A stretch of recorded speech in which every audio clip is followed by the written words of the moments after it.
상쾌한 아침 원주에서 출발합니다.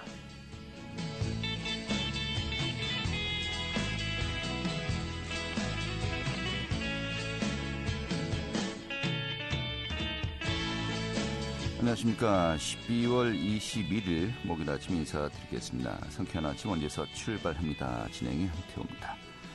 자, 오늘도 이 북극발 최강 한파가 기승을 부리겠습니다. 이 추위는 성탄절인 25일까지 계속되다가 이후에 평년 수준을 되찾겠다고 하는데요. 하지만 또 연중 낮이 가장 짧을 때죠. 동지부터 한 달 정도가 통상 겨울 중 가장 추울 때 아니겠습니까? 또 최근 눈이 내린 지역도 많은 만큼 축사나 비닐하우스 무너지는 사고, 또 빙판길 교통사고 유의하셔야겠습니다. 자, 오늘 원주 지역의 아침 최저 기온 영하 14도였습니다만은 체감온도 영하 15도 이하로 내려갔고요. 또 낮 최고 기온도 영하 6도에 머물겠습니다. 내일은 더 춥겠네요. 자, 오늘 준비한 소식 살펴보도록 하겠습니다. 자, 내년 4월 총선을 앞두고 이 후보들 이 스타트 라인에서 정말 열심히 이 얼굴 알리기, 또 이제 본인들의 정책 알리기에 나서고 있는데요. 지금 선거 여론조사도 이미 나오고 있고요. 좀 전반적인 내용 이제부터 유력 후보군들 좀 연결해서 들어보는 시간 가져보도록 하겠는데요. 오늘 그 첫 번째 시간으로 원주 을의 이 송기현 의원 연결해서 지금 입장 들어보도록 하겠습니다. 또 원주시가 교통안전지수에서 인구 30만 이상시 그룹의 전국 3위를 차지했다고 합니다. 그 내용 살펴보도록 하겠고요. 또 최근에 소아청소년들을 중심으로 마이코플라즈마 피로 환자가 급증하고 있다고 합니다. 지금 보건소 연결해서요. 지금 감염 증상과 예방수칙들 살펴보도록 하죠. 12월 21일 목요일 상쾌한 아침 원주에서 출발하겠습니다.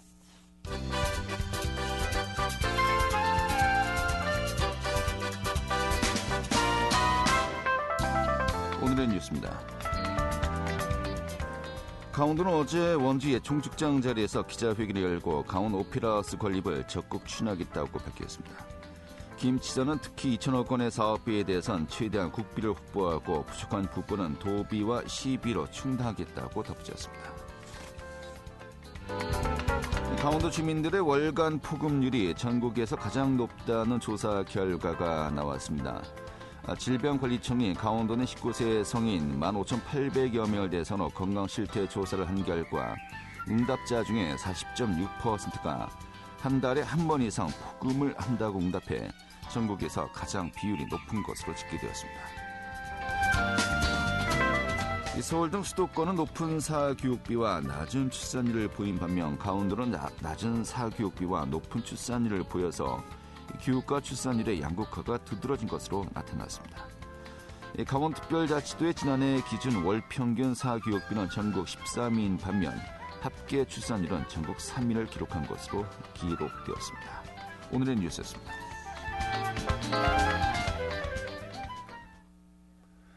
네, 내년 총선 4월입니다만은 이 본격적인 선거 레이스는 이미 시작된 것 같습니다. 또 이제 각 지역별로 여론조사도 소속 조사되고 있는데요. 내년 총선의 대진표 또 대략적인 윤곽이 그려지고 있는 상황이죠. 좀 이제 우리 지역에 내년도 총선 좀 유력 주자들 좀 차례대로 연결해서요. 좀 입장 또 준비 상황 들어보는 시간 준비하도록 하겠는데요. 오늘 그 첫 번째 시간이죠. 더불어민주당 원주 을 지역구의 송기현 의원 연결해서요. 내년 총선 또 원주시 최근의 이슈 좀 들어보도록 하겠습니다. 의원님. 네, 안녕하세요. 송기현입니다. 반갑습니다. 네, 반갑습니다. 좀 결론부터 여쭤봐야 되겠네요. 내년 총선 3선 도전하시는 겁니까? 그래야죠. 그게 이제 지역을 위한 중진국회의 역할이 꼭 필요하다는 것이 시민들의 많은 의견이십니다. 네. 원주가 더 발전하기 위해서는 국회에서 분명히 역할을 할 수 있는 중진위원이 필요한 시점이다. 이런 말씀이 있었고 그런 말씀에 따라서 저도 그런 역할을 하기 위해서 다음 총선을 준비하고 있습니다. 네. 요즘 뭐 민주당 내에서는 적격심사 통과 여부를 두고서 이게 통과된 분들 또 그렇지 못한 분들 연일 이슈가 되고 있습니다만은 현역 의원들은 적격심사 대상이 아닌가요? 어떻게 되는 겁니까? 모두 대상이 되죠. 다만 이제 예비후보 등록을 할 때 적격심사를 받는 거라서 저 같은 경우는 아직 적격심사 신청하지 않았습니다. 알겠습니다. 며칠 전에 저희 KBS를 비롯해서 방송 3사에서 공동 발표한 여론조사 결과가 있었습니다. 네네. 굉장히 기분 좋으시겠던데요? 좀 감사하죠. 시민들께서 믿어주신 것에 대해서는 좀 감사하고 네. 아마 그 시민들께서 그동안의 의정활동을 잘 평가해 주셔서 또 다음 총선에서도 분명히 어떤 역할을 할 수 있도록 하라 이런 취지로 해준 걸로 알고 네. 잘 감사하게 생각하면서 받들려고 하고 있습니다. 알겠습니다. 일단 출발이 좋다 이렇게 봐야 되겠는데 이걸 해야 되겠네요. 네. 방송 3사가 실시한 내년 총선 후보 적합도 조사는 통신사 제공 무선 전화 가상 번호를 이용한 전화 면접 조사를 이루어졌고 각 선거구별 표본 오차는 95% 신뢰 수준에서 플러스 마이너스 4.4%, 응답률은 원주 울 지역구 같은 경우 14.3%였고요. 자세한 내용은 중앙선거 여론조사 심의위원회 홈페이지를 참조하면 됩니다. 네. 좀 자세하게 이제 이야기하려고요. 제가 한 겁니다만은. 네. 보면은 그 민주당 내에서는 의원님 네. 한 분만 여론조사 대상을 올렸고요. 네. 국민의힘에서 이제 한 5명 되나요? 그 숫자는 정확히 모르겠습니다. 네. 김기용 가운데회의 부의장, 김한섭 기획재정부 2차관, 안재현 국민의힘 약자와의 동행위원, 또 권희준 국민의힘 법률자문위원, 국민의힘 소속의 최지민 가운데의원, 6명이군요. 민주당 내에서는 뭐 경선이라든지 원주울에 좀 도전하겠다 이런 분이 현재 없는 상황인가요? 어떻습니까? 네, 아직은 명시로 보이는 것 같지는 않습니다. 네, 그래요. 그러면은 일단은 민주당 내에서는 의원님 한 분이시고 그 국민의힘은 굉장히 좀 여러 분들이 나와 있습니다. 근데 보면은 제일 높은 분이 김기용 가운데회의 부의장, 또 김한석 기획재정부 2차관, 뭐 5% 정도 되거든요. 네. 이 정도면은 상당히 좀 아까도 이야기했습니다만은 이 출발선상에서 좀 굉장히 유리한 위치에 서 있다 이렇게 봐야 되니까 어떻게 좀 이해하고 계십니까? 지금에서 여론조사가 사실 일희일비하지는 않습니다. 다만 네. 이제 많은 분께서 긍정 평가를 해주셨다는 점에 대해서 감사하게 생각하고 있고요. 네. 어쨌든 선거국면이 들어가면 이제 1대1 구도가 되기 때문에 지금과는 다른 양상을 볼 수는 있습니다. 다만 예. 그래도 여러 가지 감사한 것은 그 여론조사 과정에서 내년 총선에서 재심을 하겠다, 해주시겠다는 분들이 네. 거의 절반에 가깝기 때문에 많은 용기를 얻고 있습니다. 알겠습니다. 이 부분이 어떻게 보면 중요한 포인트 같아요. 의원님을 다시 지지하겠다라는 물음이 네. 49%. 예. 하지 않겠다. 40%. 네. 이 긍정평가가 우세해 있는데 네. 이런 경우가 좀 드문 것 같습니다. 현역 의원들 대상으로. 긍정평가가 더 높은 것은요. 그만큼 더 열심히 일하겠습니다. 예. 네. 이 정당 지지율보다 10%포인트가 더 높았는데 네. 이런 부분은 좀 굉장히 좀 여러 가지 또 의미가 있는 그런 내용이 아닌가 싶습니다. 네. 감사합니다. 예. 그 삼선 의원이 필요하지 않는가 그런 시점이다. 이런 점에 대해서 시민들께서 많이 공감하시는 것 같습니다. 네. 삼선 의원이 되시면요.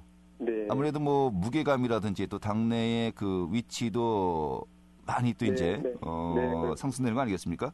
좀 어떤 역할을 하고 싶으십니까? 제가 재선일 때는 이제 원내 수석을 했었고요. 네.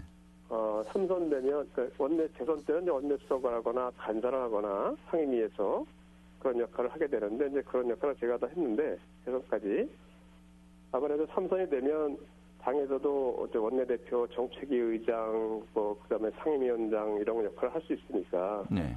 그만큼 더 뭐랄까요 이렇게 이니셔티브를 쥐고서 국가 전체를 운영하면서 그 안에서 강원도 원주의 힘을 더 많이 키울 수 있는 그런 역할을 할 수 있게 되겠죠. 알겠습니다. 자, 지난 시간 동안 이제 뭐 8년 가까운 시간 동안에 또 지역의 현안들, 공약들도 많이 있지 않았습니까? 네. 좀 그 지역과 관련된 성과라고 한다면요. 지난 8년 가까운 시간 동안 어떤 것들이 있을까요? 우선 저희 지역에서 가장 큰 사업은 판부에서 신림에서 판부간 4차선 확장이고요. 그 가운데서 터널도 댕선 없었던 것을 터널로 공사하도록 설계 변경해서 진행되고 있는 것이 가장 큰 사업이었고 네. 그 외 혁신도시의 종합체육관이라든지 그다음에 뭐 지식산업센터 그리고 여러 가지 기관들을 유치했던 것이 가장 큰 성과였다고 저는 생각합니다. 네. 또 지역 현안과 관련해서 남은 과제들은 어떤 것들이 있습니까? 우선 그 순환도로로 완공하는 것이 SOC 사업으로서는 가장 큰 사업이 될 것 같고요. 시급한 사업이 될 것 같고. 네. 현재는 소투에서 사제리까지만 연결돼 있고 사제리에서 소투까지 연결이 안 되지 않습니까? 네. 그걸 연결하는 것이 가장 큰 과제가 될 것 같고, 저희 의지역구에서는 특히 혁신도시와 고속도로를 연결하는 그 관선 IC가 이제 시작되는데, 관선 IC하고 혁신 IC를 연결하는 그 사업이 SOC으로 가장 중요하지 않은가 생각합니다. 네. 그 외에 정말 중요한 것은 원주의 미래 산업이 될 수 있는 기반을 만드는 겁니다. 우리 지금 원주시에서도 강원도에서도 추진하고 있는 반도체 관련된 첨단 산업 유치하려고 하고 있는데 그 기반을 마련하는 것이 지난해 예산할 때 이제 반도체 교육원 이제 유치했는데요.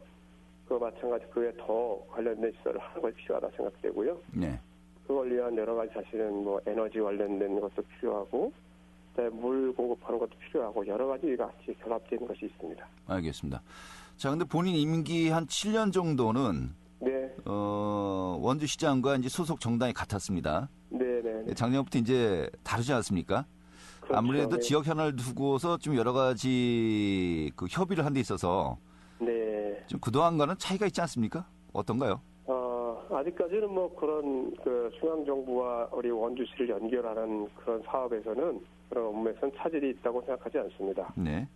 강원도 관계도 마찬가지고요. 강원도도 마찬가지로 그 강원도지사가 저하고 정당은 다르지만 저하고는 뭐 개인적으로 여러 가지 친분이 있는 분이기 때문에 네. 강원도 협조도 원만히 잘 이루어지고 있어서 그 정당에 따른 그 차이가 지역에서는 거의 없지 않은가 생각이 되고요. 예. 저도 어쨌든 시민들께서 시장과 도지사를 뽑아주셨기 때문에 일단 그분들의 임기 동안에 그분들이 하고자 하는 사업에 대해서는 중앙정부가 지원할 수 있는 것은 최대한 지원하는 것이 맞다는 생각을 갖고 있습니다. 네.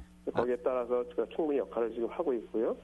전형적인 가장 큰 예가 지난해 반도체 교육원을 강원도지사가 유치하고 싶다 그래서 작년 예산 때 제가 예결 소위를 하면서 200억을 예산을 책정해서 가져왔던 그런 것을 전형적인 예로 볼 수 있을 것 같습니다. 네, 알겠습니다. 지금 입법 활동과 관련되어서 네. 좀 원주시와 또 직접적인 관련이 있는 것 중 하나 여쭤보겠습니다. 의원님이 네, 이제 네. 대표 발의를 하셨었는데 네. 원주시가 면적 기준을 충족하지 못해서 대도시 특례에서 현재 제외된 상황 아니겠습니까? 현재 30만 이상이면 가능하게 되어 있는데 네. 그게 이제 면적이 조금 모자르죠.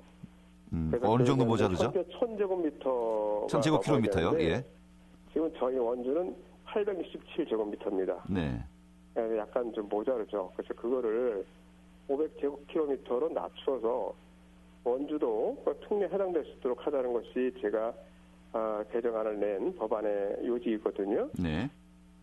개정안 통과가 되면 저희와 같은 처지에 있는 도시인데 파주, 진주, 아마 구미, 아산 등에서 총 5곳이 됩니다. 네. 그런데 이 법안이 내년 4월까지 본회의 통과가 안 되면은 자동 폐기되는 거 아니겠습니까?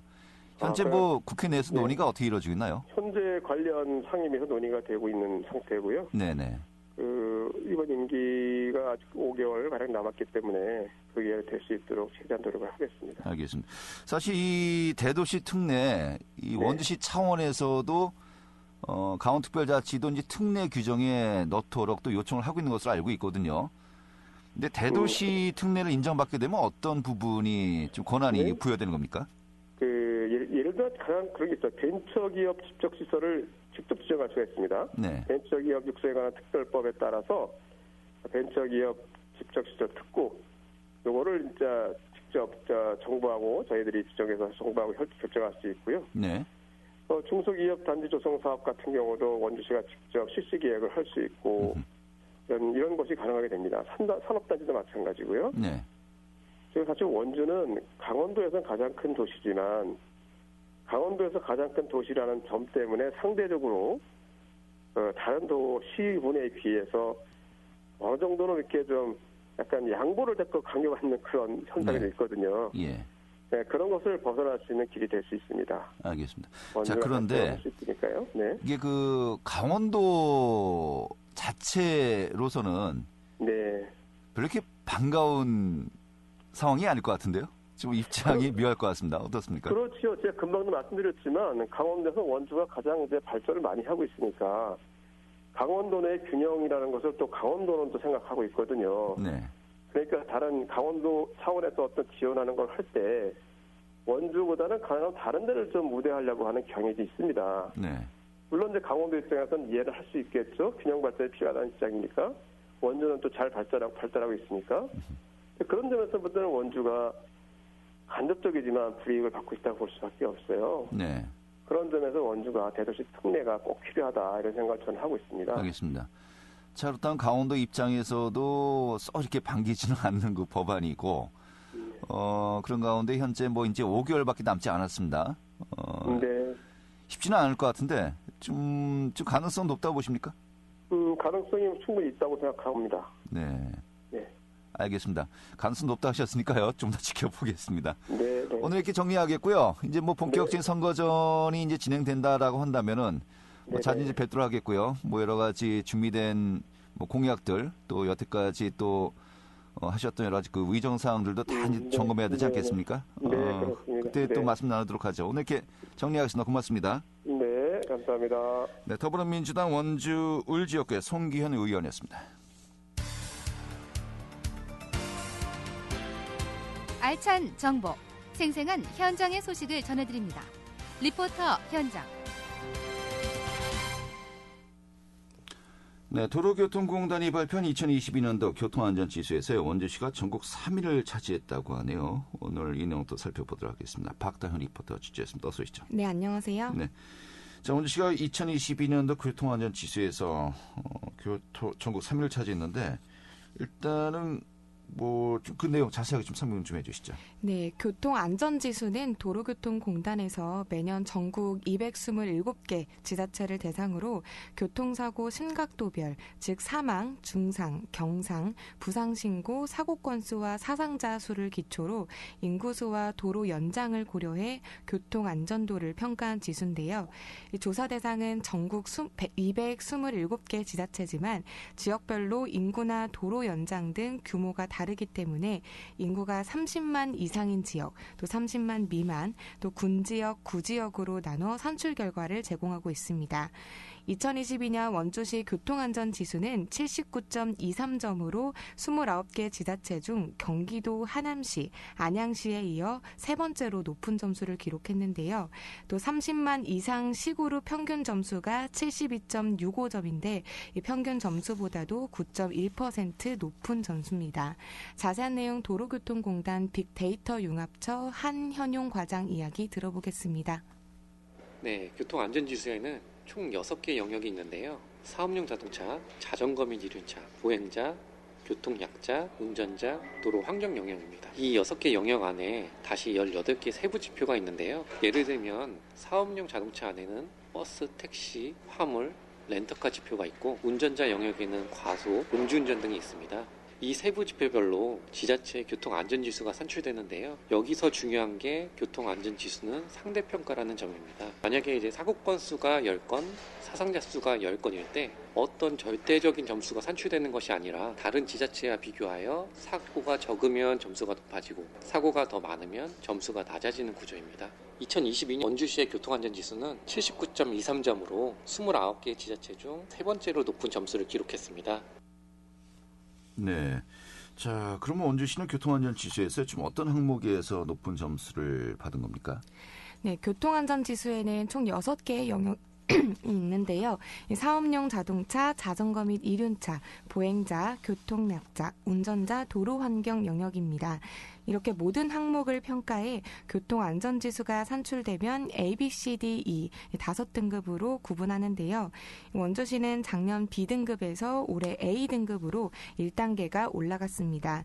원주시 교통안전지수는 모든 영역에서 그룹 평균보다는 높지만 특히 자전거 및 이륜차 영역이 83.49점으로 29개 지자체 중 가장 높았는데요. 반면 가장 낮은 점수를 기록한 영역은 운전자 영역이었습니다. 이 운전자 영역에는 과속과 신호위반, 음주운전, 중앙선 침범 이렇게 4가지를 평가하게 되는데요. 이 중 중앙선 침범 지표가 가장 낮았습니다. 이어서 도로교통공단 한현용 과장 이야기 들어보시죠.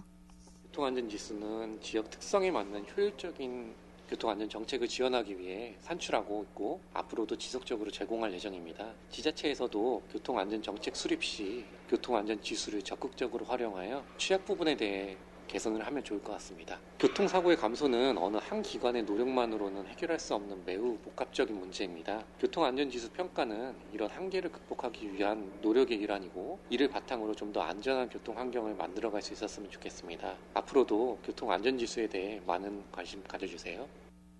네. 자, 원주시가 작년보다 교통안전지수가 1단계 높아진 이 등급을 받았다고 합니다만은 전체 영역 중에서 운전자 영역이 가장 낮은 점수를 받았다는 거는 시민들이 또 함께 또 협조를 해야 되지 않겠냐는 또 반증이 아닌가 싶기도 하네요. 우리 모두 함께 노력했으면 좋겠습니다. 오늘 이렇게 정리 아주 잘 됐습니다. 네, 감사합니다. 네, 박다현 리포터였습니다.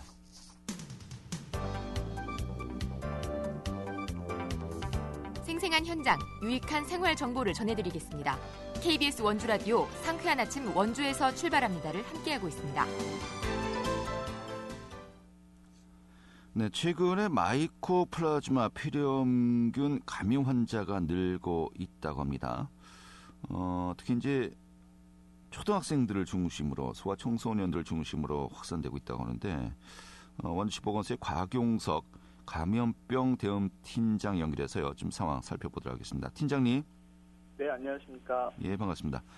이 마이코플라즈마 폐렴균이 최근에 유행하고 있다고 하는데 현재 원주시 관내 발병 비율이 어느 정도입니까? 네. 이 감염증은 사실 그 감염병 예방법에서 지정하는 전수감시 감염병이 아니기 때문에요. 네. 아쉽게도 그 원주시 정확한 발병 비율을 확인할 수는 없고요. 네. 그냥 지정된 의료기관을 통해서 이제 유행 정도만 확인할 수 있는 정도인데요. 네. 다만 이제 현재 그 최근 질병관리청 발표를 보면 11월 말에서 12월 초까지는 증가하는 추세였다가 다행히 최근 2주간은 다시 감소 양상을 보이고 있고요. 네. 이것도 이제 코로나 팬데믹 유행 이전인 2019년보다는 낮은 수치입니다. 네, 그렇군요. 이게 뭐 일반적인 독감과 뭐 차이가 있는 겁니까? 증상 같은 게 어떻습니까? 대부분의 이제 그 호흡기 감염병의 증상이 서로 유사하기 때문에요. 네. 그 진단 검사를 통해서 확인하기 전에는 구분하기가 어렵다고 봐야겠습니다. 예.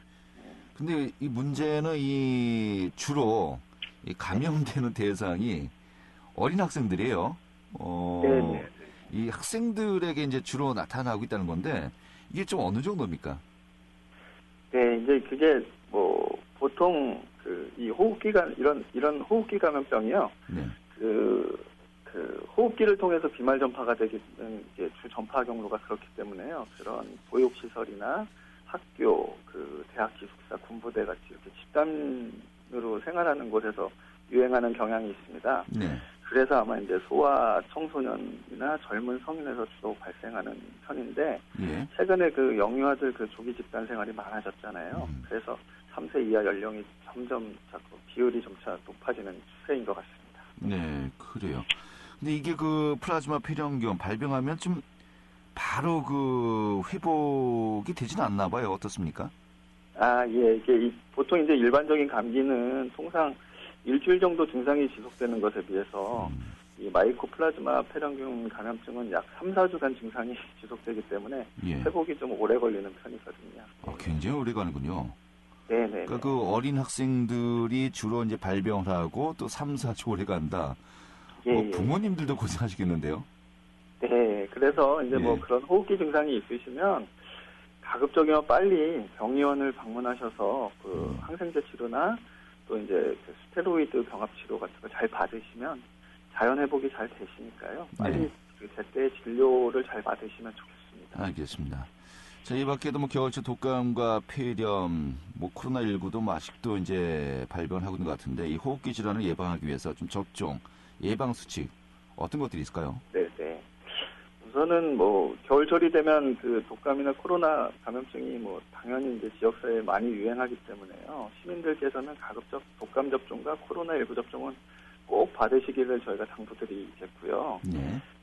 아울러서 이제 감염병 예방 수칙에 대해서 좀 말씀드리자면 흐르는 물에 비누로 30초 이상 손 씻기가 매우 중요합니다. 그러니까 외출하거나 화장실 다녀오시거나 코를 푸시거나 이럴 때는 꼭 올바른 손 씻기를 실천하시면 각종 감염병 예방에 도움이 되고요. 둘째로는 이제 기침 예절을 잘 준수하는 건데요. 네. 기침을 하실 때는 휴지나 옷소매로 입과 코를 가리고 하시면 전파되는 일이 적어지겠죠. 알겠습니다. 가장 기본적인 것. 네. 손 씻기가 손을 씻는 것이 가장 확실한 백신이다라는 것 좀 유념을 해야 될 것 같습니다. 이렇게 정리가 잘 됐습니다. 네, 감사합니다. 네, 원주시 보건소의 곽용석 감염병 대응팀장이었고요. 오늘 이어서 인사드리도록 하겠습니다. 고맙습니다.